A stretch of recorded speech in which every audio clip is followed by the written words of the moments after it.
And I have great pleasure now to introduce our guest speaker to you. Michelle English is currently the Associate Director, Economic Development and Sustainability in the City of Adelaide. And she's going to be speaking on sustainable leadership and carbon neutral Adelaide. With over 25 years' experience in planning and environment sectors leading on policy and projects, Michelle has worked in state and local government as well as private practice. She is currently responsible, which is a big responsibility, for the delivery of City of Adelaide's ambitious economic development and sustainability agendas. Prior to joining the City of Adelaide, Michelle managed the South Australian Government's Climate Change Unit and was responsible for climate change mitigation and adaptation, policy and programs, secretarial support for the Premier's Climate Change Council, as well as national and international engagement.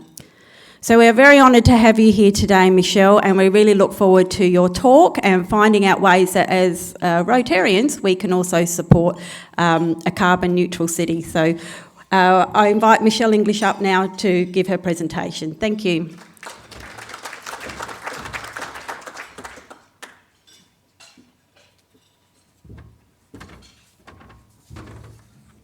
Thank you very much, Heidi. And it's actually a great honour to be talking after Monica. So there are a number of people that have been leaders in making significant environmental change in this state, and at the top and the pinnacle of that is Monica. So it's really, really lovely. I didn't know she was going to be here, but it's lovely to follow her. This year, rightly, much of the world's attention has been on managing the response to COVID and that pandemic. And as a state and a country, we've shown a lot of resilience and adaptability in responding to that. And climate change in itself is actually another challenge that we have to employ those same types of resilience and adaptability in terms of our societal response. So in Adelaide, we are actually already feeling the impacts of climate change. So I'm not sure if you're aware of that, but we already have increased temperatures, reduced rainfall. In fact, last year, 2019, was the hottest year on record. And we had, if you recall, if you were here, I was actually in Melbourne, we had the hottest city day on record at 46.6 degrees Celsius. We also had the lowest rainfall last year for 20 years, but in the period of those first 3 months, we actually had the lowest rainfall on record whatsoever. So we're already seeing that, and we're already dealing with it. The City of Adelaide has actually had a really long-term commitment to tackling climate change, going back into the 90s actually. And since about 2008, the City of Adelaide has had a commitment and a target to be carbon neutral in its own operations by 2020. And what year are we? It's 2020. So I'll talk a little bit about that. But the Carbon Neutral Adelaide initiative is actually not just about the City Council's operations, it's about the community's emissions. So our emissions here today, as we're sitting enjoying our lunch, how we got here, how we leave here, etc. So our approach is very much about leading by example and supporting others to take action as well.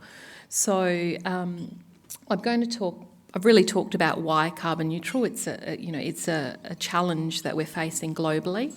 But in terms of our own operations, I'll just talk really briefly. We've basically got 10 key projects that we are undertaking to reduce our emissions, and our approach is to do everything we possibly can to reduce our emissions before we then purchase carbon offsets.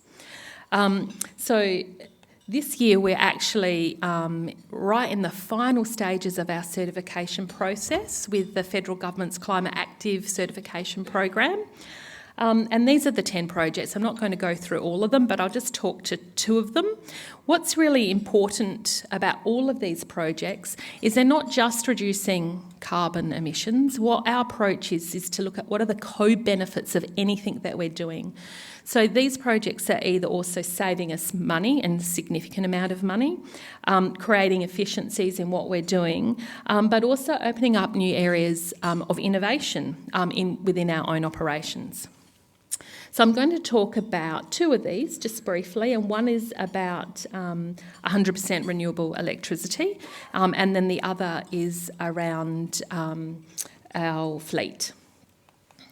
So this year we actually became the first council in South Australia to enter into a 100% renewable electricity power purchase agreement. So a power purchase agreement basically is a different model for buying your electricity. So it's a long-term 9.5-year agreement, and it's more of a partnership with our electricity providers. So our providers, Flow Power. Importantly, this project will result in a reduction of 50% of our own emissions as a council. So there'll be zero emissions because it's from carbon. No carbon in our electricity, but it also results in a cost saving to the organisation as well for the electricity that we're purchasing. One of the important things about that is it means that all of our buildings that we own and we operate, all of the electric barbecues in the parklands, our water pumps, our traffic lights, our street lighting is all powered by renewable electricity. And what's exciting about it, and one of the co-benefits we were looking for this project, not just about saving money and reducing emissions, was actually finding out how we could generate jobs and create jobs growth in our region as well. So the renewable electricity comes from, 75% of it comes from an existing wind farm in the mid-north at Clements Gap Wind Farm. And then the other 25% is actually coming from 2 new solar farms that are currently being developed on the Eyre Peninsula at Streaky Bay and in Canalpin on the southeast. So this is how we're creating regional jobs. So as far as we're concerned, it's a win-win-win. And we actually won the Local Government Association's Award for Environmental Excellence for that project. And we like to share the learnings that we take from these things to other organisations, other local governments as well, and that's part of what we do as a capital city. So this is one of our other projects. So this photo has 2 of council's employees. So we've got Vitor there, he's our fleet manager. He's on the far side. And then we've also got Frank. He works in our U-Park. So they're showing off basically a new Hyundai Ioniq. Ioniq, which is a fully plug-in electric vehicle, and it's our latest addition to our fleet. And because it's fully electric and it plugs in to our renewable electricity, it basically is producing 0 greenhouse gas emissions as it's running. So 11 of our 19 passenger vehicles are hybrids, so they're not fully plug-in because were bought earlier, but they're certainly much lower emissions than petrol cars. So that's just 2 of the things out of the 10 that we're doing in our own operations. What's really important is actually how then do we encourage the community. And when I say the community, I generally mean our residents, our visitors to our city, our businesses, to actually take action as well. So Carbon Neutral Adelaide is actually the shared community ambition, state government, city council, businesses, community members, to rapidly reduce carbon emissions in the City of Adelaide. And we're seeing lots of organisations engaging with what we call low carbon pathways, and that they're also finding economic benefits. So, for example, one of our partners is Jeffreys. So their whole business model is premised on reducing emissions. So they take our green organic waste, they turn that into compost that then comes back into our agricultural systems and our domestic gardens. And by turning it into compost rather than sending it to landfill, it actually has a significant reduction in greenhouse gas emissions. So our approach in terms of supporting the community is really 3 ways. It's through our policies and our strategies. It's through direct incentives and our investment, and it's also through fostering innovation in terms of our partnerships and approaches. So I'm just going to talk through 3 examples from each of those. So when we talk about policy setting, we've currently got, it closed just last week, our waste and recycling strategy out for community consultation. And it really provides a solid framework in terms of how we redefine this concept of waste into about improving resource recovery, building a circular economy in the city and in the state. So resource recovery is a really great example of how changed practice can have economic benefits as well as environmental improvements. So, and you can see the statistics on the bins, the curbside bins on the slide there. But basically for every 10,000 tonnes of waste, if it's recycled, it creates 9.2 jobs. If it goes to landfill, it creates 2.8. So you can already see the benefits in terms of jobs and the economy, aside from the incredible benefits for our natural environment. So that's the example around sort of policy settings and strategy. The next example is our sustainability incentive scheme. And this is one of the examples that I'm actually personally super excited about. So I see this as an area where we really have led and hope to continue to lead this state and this country, and actually even internationally. So since 2015, we've supported through our incentives 570 projects. Initially, we had some co-funding from the state government. We don't at the moment, but always would like to thank them because I'd love them to always come back and support us again. We've delivered since that time over $1.2 million of funding. So this goes to community groups, it goes to residents, it could go to businesses that are making sustainable technology choices on their property. And importantly, it's leveraged over $10.2 million of investment, so direct economic benefits to our city council area. So the exciting bit, aside from the numbers, is how we can use these incentives to really target those new areas of innovation where they just need a financial incentive to bring those technologies on and then to ramp them up. So in 2015, we actually introduced the first incentive in Australia for energy storage. It's very new, probably everyone's heard about it now, certainly Monica has. It was very new at that time. We had the first year or so, it's quite slow take up, and then it started to ramp up even more. But what we like to do with this is we like to see Adelaide as a test bed. We're a really good size for that. And so we share our learnings with the state government. And so the learnings that we got in terms of that energy storage scheme actually informed the state government's home battery scheme, which is now available to all, South Australians. And it's actually, we're now as a state leading the nation.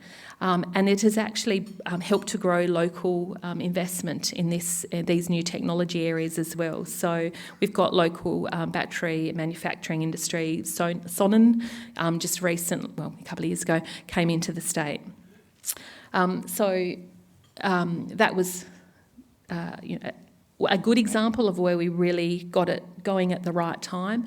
But we need to change, because if we stay the same, things will move past us. So when the state government introduced the home battery scheme, we withdrew our incentives to residents. They're still available to businesses because we don't want to over-incentivise either. So the new areas that we're moving into, so we have done electric vehicle charging incentives for some time. We're now thinking about what are the new technologies that our grid with the huge amounts of renewable electricity in it need to understand. So, what are the technologies to help stabilise the grid? So we're now providing incentives for vehicle to grid bi-directional charging. We're also providing incentives for shared solar. So if you live in an apartment building, the technology that enables you as tenants of that building to share and use the solar on the roof.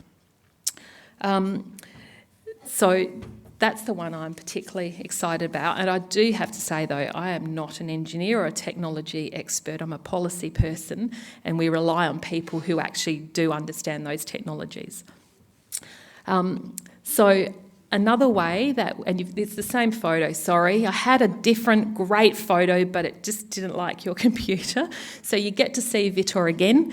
But one of the third areas, when I was talking about how we invest as well and how we foster innovation, is our electric vehicle charging stations. So over the last couple of years, in partnership with the state government, in partnership with local companies, and in partnership with SA Power Networks, our regulator, we work to install over 40 electric vehicle charging stations, both on street and in our U parks. And the reason that we worked with local companies and SAPN is because this is a really new area of technology and fast change. So we worked with SAPM because they really wanted to understand and get early insights into what electric vehicle charging in our grid, in our system, would mean for them and the future of them as providers of that infrastructure. Sorry, they're not regulators, they're providers of infrastructure. We also know that some of the specialist contractors that we used have now been able to have new innovations emerging from that project. And we now have a universal pay wave solution for credit cards. So you can go in and just swipe your credit card. Seems like a simple thing. You do it everywhere else, but you used to not be able to do it for electric vehicle charging stations. So that's some of the things that we're doing. Just going to talk about our partners. And I'm hopefully going to be able to show this video. So the Carbon Neutral Adelaide Partners program started in about 2016 or 17. And it was really about this shared ambition. What are you doing? How are you reducing emissions yourself? And how are you helping your community or your clients to reduce emissions? So we now have over 185 partners, and they're small, medium, large businesses. They're peak bodies. They are not-for-profits. They're universities. We have 2 ambassadors, so Uniting Communities was the first carbon neutral certified organisation in South Australia and the first registered charity in Australia to be carbon neutral certified. So they were our first ambassador, and they were joined last year by D Squared Consulting, who are a sort of a smaller sustainability consulting firm in Adelaide. This year, they're not an ambassador, but we also had the Adelaide Festival. So, one of the biggest, creative festivals in Australia became a carbon neutral certified festival. So all of these different sectors are moving, and they're moving quickly. If we just probably didn't have the blinds there, we'd be able to see Sky City. Who would have thought a casino would actually be taking climate action? Their operations in New Zealand are actually carbon neutral under their scheme, and they're looking at doing the same here because they see it's necessary to have that social licence to operate. So let's try the video. Yeah, I wasn't going to comment on the gambling, but... Can you hear that?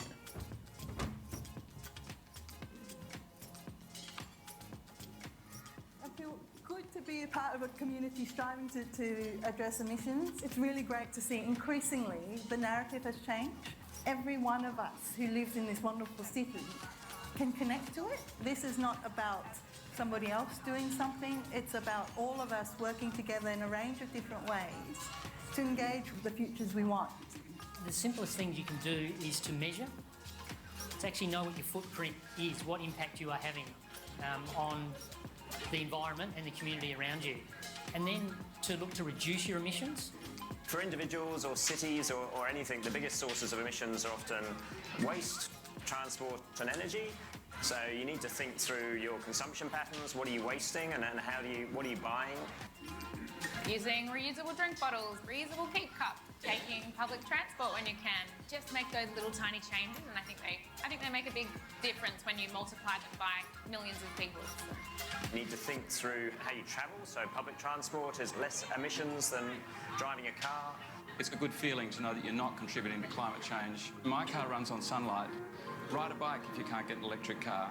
recently put a battery on our place. There's a great scheme through government at the moment. We now chuff out electricity into the grid pretty much every hour of the day. So, look at your own life, sort out what you can do. We're a carbon neutral organisation. The latest project that United Communities has delivered is U City. It's a 20-storey building in the heart of Adelaide, designed as one of South Australia's greenest buildings, and we're hoping to be Adelaide's first carbon neutral building.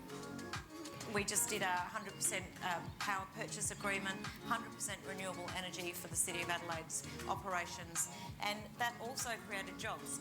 The thought that the garden like this could be all generated by renewable energy is fantastic.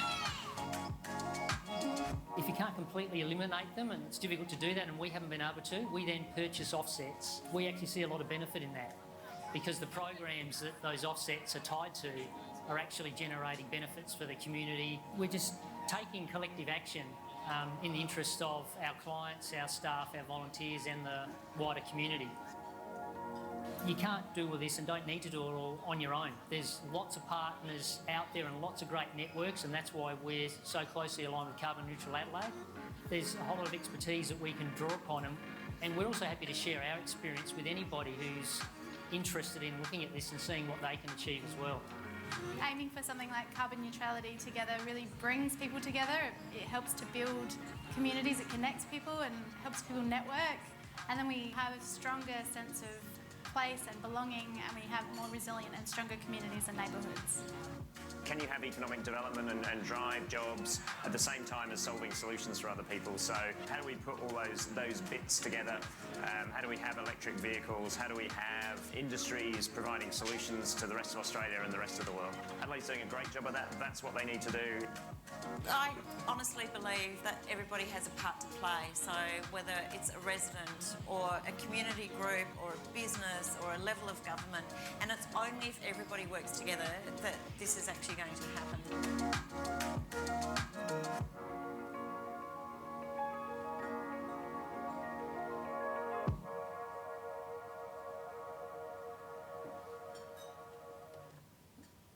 It worked. Excellent, and I think you could hear it. So that's really what Carbon Neutral Adelaide's about. It's not just about what we do, it's what everybody's doing. So very quickly, how are we tracking? I've got a few more minutes.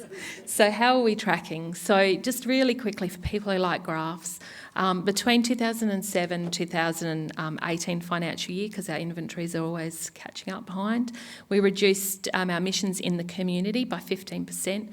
And during that time, we saw obviously gross regional product growing and people living in the city growing as well. And a lot of that was really driven by the greening of grid, but also some energy productivity in the city. What's that big challenging area? It's transport, and it's probably no surprise to anyone here. Lots of people, single people in passenger vehicles, and that's why we've really had a big focus on electric vehicles and trying to find ways that we can support people to decarbonise the choices that they're making. I was going to talk about city greening as well, but when we're thinking about climate change, there's two sides of it. So what are we doing to reduce emissions? But actually, how are we actually coping with the heat that we're seeing already? And greening is a really big part of that. So greening not only provides a cooling benefits, and we know through the studies that we've done for heat mapping that the temperatures that we see in the parklands are 8 degrees cooler than actually in the city. So in that there's what we call an urban heat island effect, because heat's captured in roads and footpaths and things like that. So what we're trying to do in the city is really use innovative technologies, as you can see in these images here, to make sure the trees that we are planting thrive, because unlike in a suburban area and you put a tree in the nature strip, the underground areas in the city are so highly contested in spaces. So you've got telecommunication lines, you've got pipes of water, sewerage, gas, etc. And it's really difficult. And sometimes you get down and you think you're putting a tree in, and actually There's things that aren't even on the plans yet. So these are some of the technologies that we're using to ensure that those trees that we are planting have good long life and can thrive.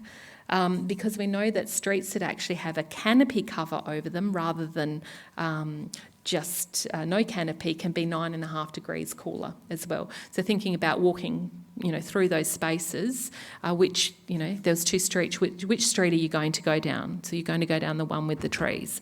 So we've got some long-term targets to increase canopy cover in the city. We want to hit 25%, in North Adelaide 40%.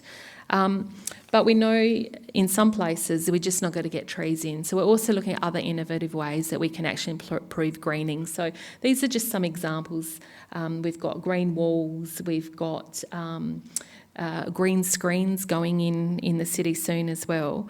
And we also understand that part of this is water is really important for the health of our trees. So coupled with our greening agenda, we've got what we call a water sensitive city agenda. So how do we use water, which is a really precious resource for us in this state, to improve our greening outcomes?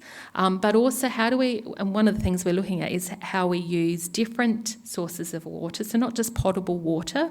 The reason our parklands are so green in the midst of summer is because we're actually using recycled water from the Glenelg to Adelaide pipeline, and so we can keep them green all year round. But we also know that we need to divert anything that's falling into swales and rain gardens in the streets and cities as well. And even though it's tiny, you can't really see it very well, the far image is we're actually installing potable water for drinking purposes, but recycled water into our events infrastructure spaces in Rundle and Rymal parks, so that when they're flushing toilets and things like that, when everyone's coming in for the festivals, we're not using, good mains drinking water. And so I'm going to leave you with the parklands. We're surrounded by the parklands. We have 760 hectares of parklands, and we have 6 key biodiversity areas in there. And if you didn't know, we've actually got threatened species right in our parklands. Things like the check copper butterfly, the grey-headed flying foxes, and lots of different types of flora and herbs and orbs, but I'm not an ecologist, so I don't know what they're called. But I'm going to leave you with that, and thank you very much for your time. And any questions?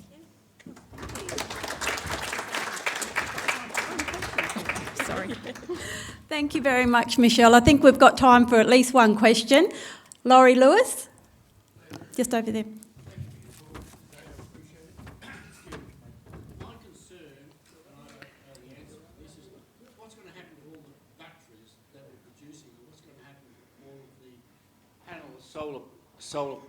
What's going to happen to all the batteries and what's going to happen to all the solar panels?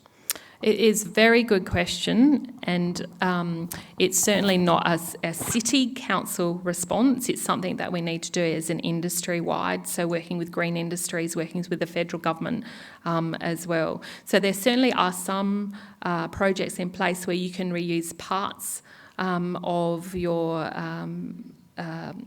solar PV that's put in place, but it's a big area that obviously needs more attention. So I don't have the answer for you for that. Okay, got one more? Okay, David? Some time ago I saw I don't know where it is, but a small town somewhere was using grates along the gutters of streets where the water would go down and feed the trees. I'm just wondering if that's a thought, rather than all the water going to waste, whether you have grates every 20 metres or so that the water can go in and feed the trees.